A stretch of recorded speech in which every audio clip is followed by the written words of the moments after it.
Yeah, I think one thing that I think would be cool to explain is personally, I think the human mind generally has a tough time understanding and comprehending compounding versus linear growth, Mm. like how it actually spreads and like the equations behind it. I don't know. You sent me a video on that this morning.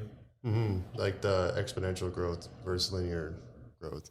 Yeah, I think that people just don't understand what exponential means, and also taking into account like the 1 to 2 week lag time, and that kind of thing. It's because it's very hard to imagine that. Like even seeing the chart, you don't think that is physically possible to grow from 1,000 people to 100 million in 60 days or something. Yeah, yeah. But that's like, what does this have? A 2 week time period before you could see symptoms. That's 2 weeks. You're walking around possibly spreading the coronavirus to people that don't have it. Yeah, And then those exactly. people are continuing to do the same. Like the number of people to get infected is dependent upon the people that are infected. That's the exponential part. So the bigger one side gets, once the side on the other side is growing equally as fast, well, faster. Well, really, almost the exponential factor comes from the fact of the lag time.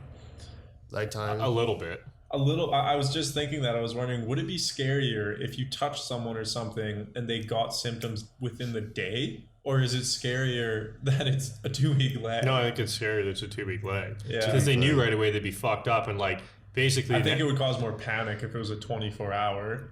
Yeah, but it would have already.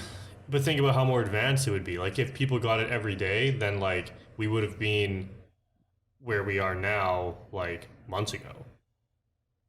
Or I don't know when this came out.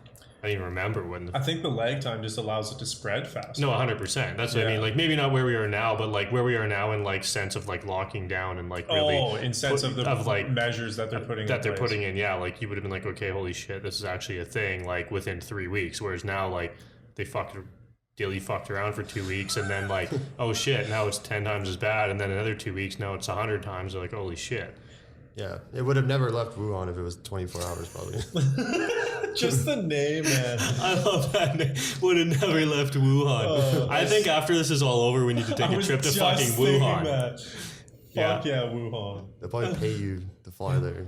You will? Oh, they probably will. But Yeah. no way Like, they I can- don't give a fuck. I'll go there in an astronaut suit. Just walk around and see that place. They're all just staring at you. We're just like a couple of Canadians cruising the streets of Wuhan. Oh my god. Yeah, I don't know the math behind the exponential growth, or I don't even know the stats behind how fast it has grown. Well, Steve, yeah. What did the guy in the video say roughly? So it was there was like two factors. So you take the number of people that are infected, And and by then the you way, I think it's important to note that it wasn't some weird conspiracy video. It was literally a math teacher just going through, wasn't it? with actual COVID-19 numbers. I think He used actuals in his graph and then continued to plot the line a after that. projection graph. Yeah, using existing actuals. Yeah. And he's not even taking into account the unknown cases. Those are all like measured, like reported cases. and a constant mortality, or like constant rates. Like nothing changed in Which, this. if anything, it would increase. Probably, yeah, it would increase. But it was like number of infected people. So the exponential growth is number of infected people multiplied by some factor, and then his number ended up being about 1.15 to 1.25. It's not even that big. Yeah, but then you do that every day, right? Yeah, yeah. And then the number that it's multiplying by, like call it n, it's is the growing number too. of people that are infected. That's what's growing. So then it was the two variables were the number of people that an infected person comes in contact with times the number, or times the probability of those people to be infected. So to bring this exponential growth down, you'd have to limit those two. That's why they say if you feel sick at all, self-isolate so that you're not in, like even contributing to that factor of exposing uninfected people. The probability one is hard and you can't really control that. No. But being around other people, that's the one that you can control. What was the number that he came up with though? Like with the days and the amount of people. If that you have your could be phone, infected fucking with? pull it out. Mine's right here. Which is like we're not allowed to touch our phones. But then he talked about like the inflection point, like at what, like, because an exponential graph, it can't just continue growing forever, right? There is a point where it will stop, like go from increasing to decreasing, right? Mm-hmm, It's called the inflection point.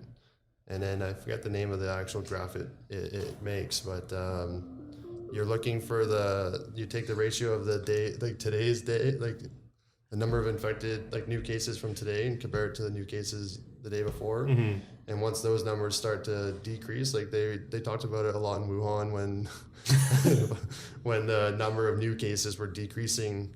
If it's just one day, it doesn't mean anything. But if it's continuously happening, it means you probably hit that inflection point. So now you're going to top off, and from that inflection point, you can expect twice as many. Like say there's 50 million people infected at the inflection point. Before the inflection point, like before it stops to grow, you can double that. So at about 100 million people is when the graph will flatten out. So the inflection point just means it's decreasing. You can still expect to double the amount of cases before you start to flatten. Yeah. But then you're still at a steady.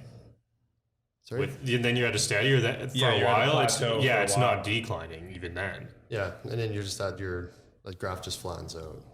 Yeah. And yeah, so looking here, these are recorded COVID-19 cases outside of China.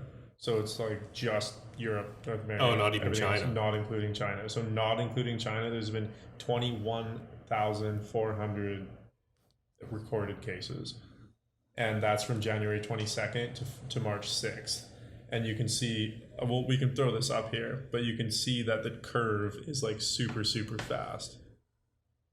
Oh, So yeah, the curve yeah. is basically like nothing all the way until about February 23rd. And then from then, it just basically goes straight up because that's the J curve. And that's just until that's just known cases. And then he goes through and actually predicts using those numbers what it would be like.